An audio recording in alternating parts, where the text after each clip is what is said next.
Bonjour à tous, aujourd'hui nous allons recevoir Julien, expert en placement financier, pour nous parler de la rentabilité sur les placements.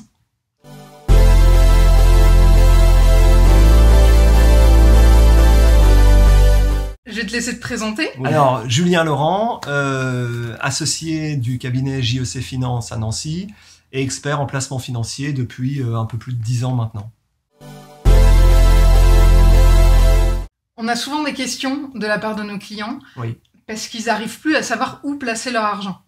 Ils cherchent de la rentabilité, mais en même temps, pas trop de risques.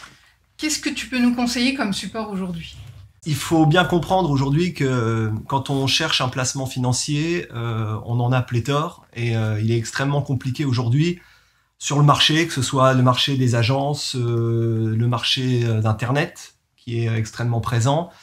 Très compliqué de faire le tri dans tout ça. Aujourd'hui, notre cabinet s'est spécialisé entre autres dans l'assurance vie parce que ce produit amène aujourd'hui et depuis de nombreuses années bon nombre d'avantages qui réunissent à la fois des aspects successoraux, patrimoniaux, financiers et fiscaux aussi. Voilà, on a tout dans un seul et même produit et on peut construire notre placement financier autour de ça. Tu me posais la question sur les rendements. On peut avoir de très bons et de très beaux rendements sur des contrats d'assurance vie.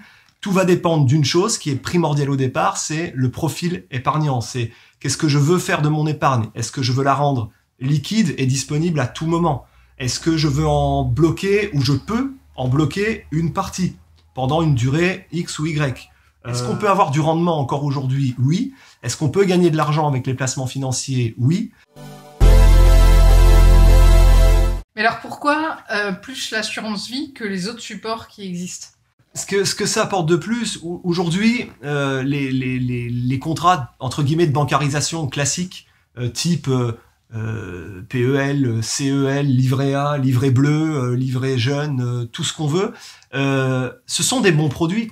On peut pas dénigrer aujourd'hui ces produits-là que les banques commercialisent, mais c'est des bons produits pour avoir vraiment de l'épargne de précaution, mais il faut toujours avoir à l'esprit de se mettre entre 2 mois et 2 mois et demi de salaire sur ce type de support et à mon sens pas plus. Voilà, ça sert à rien. Si à côté on a envie d'aller optimiser son épargne et arriver à gagner de l'argent sur son épargne, il faut aller sur d'autres choses. Alors ces autres choses, ça peut être les plans d'épargne action, les comptes titres. C'est très bien, mais c'est assez compliqué de gérer un compte titre et un PEA tout seul, surtout quand on est novice et qu'on fait pas appel à un expert en placement financier. Il y en a qui y arrivent très bien, voilà, mais ça reste quand même complexe et il faut être averti. Donc aujourd'hui, l'assurance vie, c'est quelque chose de très simple. On peut aujourd'hui ouvrir un contrat d'assurance vie à partir de 100 €. On n'est pas obligé de faire des versements programmés mensuels. On verse quand on veut, on retire quand on veut. C'est extrêmement souple. Les frais aujourd'hui sur les contrats d'assurance vie sont extrêmement réduits. Alors, pourquoi l'assurance vie? Pour toutes ces raisons-là. Pour toutes les raisons qu'on a évoquées tout à l'heure sur les aspects successoraux, notamment une chose très importante, c'est les bénéficiaires en cas de décès du souscripteur. On a la possibilité de transmettre tout ou partie de son patrimoine mobilier jusqu'à 152 500 € par exemple, par personne, par bénéficiaire. Donc, j'ai 3 enfants, je souhaite transmettre environ 450 000 € de patrimoine mobilier. Je peux le faire par le biais de l'assurance vie et l'assurance vie ne rentre pas dans la dévolution successorale. L'assurance vie ne rentre pas chez le notaire, donc on n'a pas de droit de succession. Alors tu me disais tout à l'heure qu'il y avait même des placements qui arrivaient à allier la sécurité et la rentabilité, ce qui de base n'est pas si évident que ça. Oui. C'est même pas du tout évident, c'est-à-dire qu'aujourd'hui on voudrait tous avoir un maximum de sécurité et un rendement excellent, 5, 6, 7, 8% par an.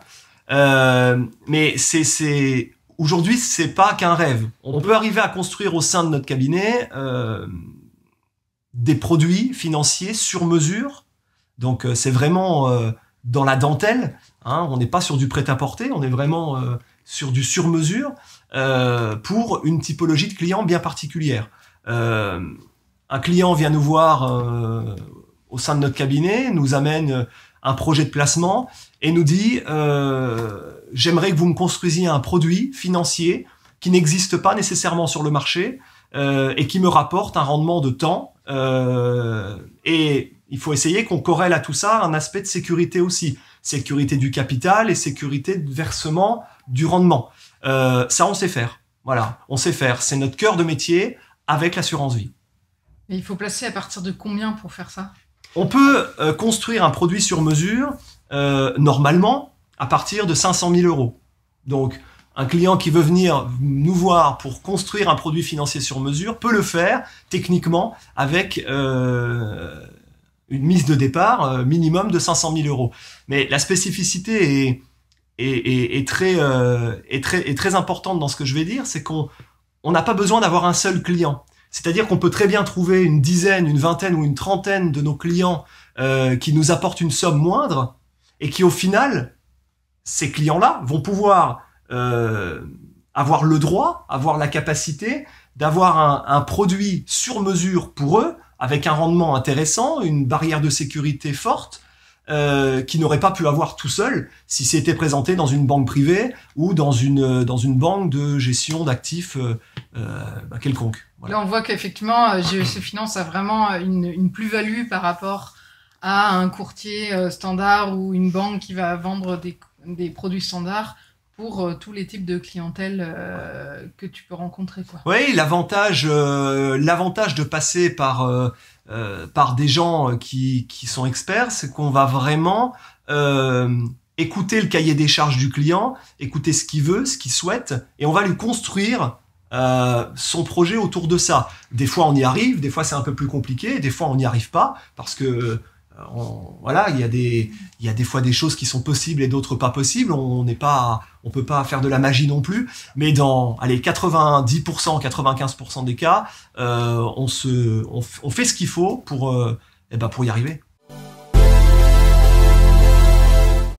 D'accord, on a bien compris, donc il y avait des opérations spécifiques, mais alors ces opérations sur des produits sur mesure, quand est-ce qu'on peut les souscrire en fait? Alors, on peut les souscrire quand on a construit un produit pour un client.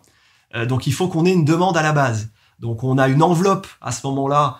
Un client vient me voir, il me demande un produit structuré. On a eu le cas il y a quelques semaines. Un client est venu, il nous a demandé de construire un produit sur mesure pour 500 000 €. Très bien. Mais j'ai voulu, pour en faire profiter nos clients de notre portefeuille, j'ai voulu élargir l'enveloppe avec la personne avec qui j'ai construit ce produit. On a ouvert l'enveloppe à plus de 500 000 €. Donc, c'est pas tout le temps dans l'année. Là, on a un produit structuré sur mesure qu'on commercialise jusqu'à la fin de l'année, dont vous pourriez peut-être bénéficier. Voilà, mais c'est de l'ordre de 2 à 3 enveloppes, vraiment maximum, dans l'année. Le problème, c'est que quand on trouve des placements qui rapportent, de fait, ça génère de l'imposition supplémentaire. Est-ce que tu peux nous rappeler comment ça marche quand on met de l'argent dans un contrat d'assurance vie, quand on veut retirer, qu'est-ce que je dois déclarer aux impôts? Aujourd'hui, l'assurance vie, c'est le seul contrat de droit français qui permet d'avoir un placement qui génère des intérêts.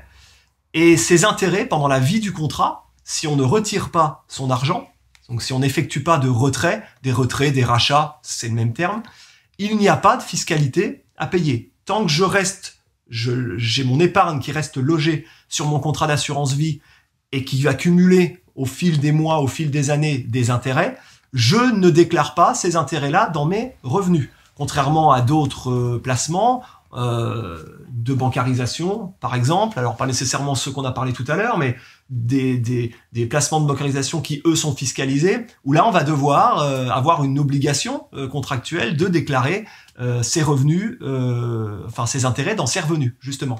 Et c'est pas le cas de l'assurance vie. D'accord. Et alors, si je retire de l'argent?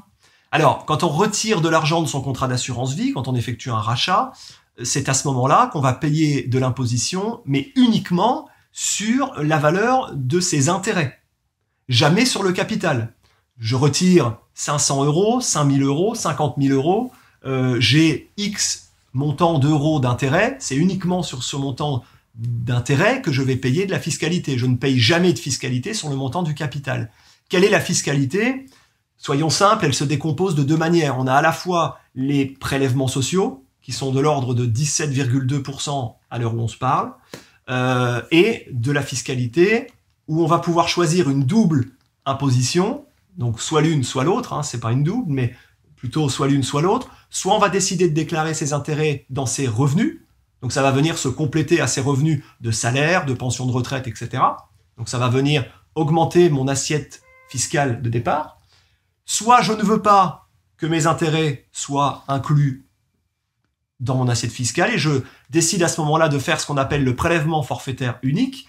C'est cette fameuse flat tax qui existe depuis la loi de finances pour l'année 2018, qui a eu pour but d'alléger et de rendre un peu plus simple la fiscalité des placements d'épargne.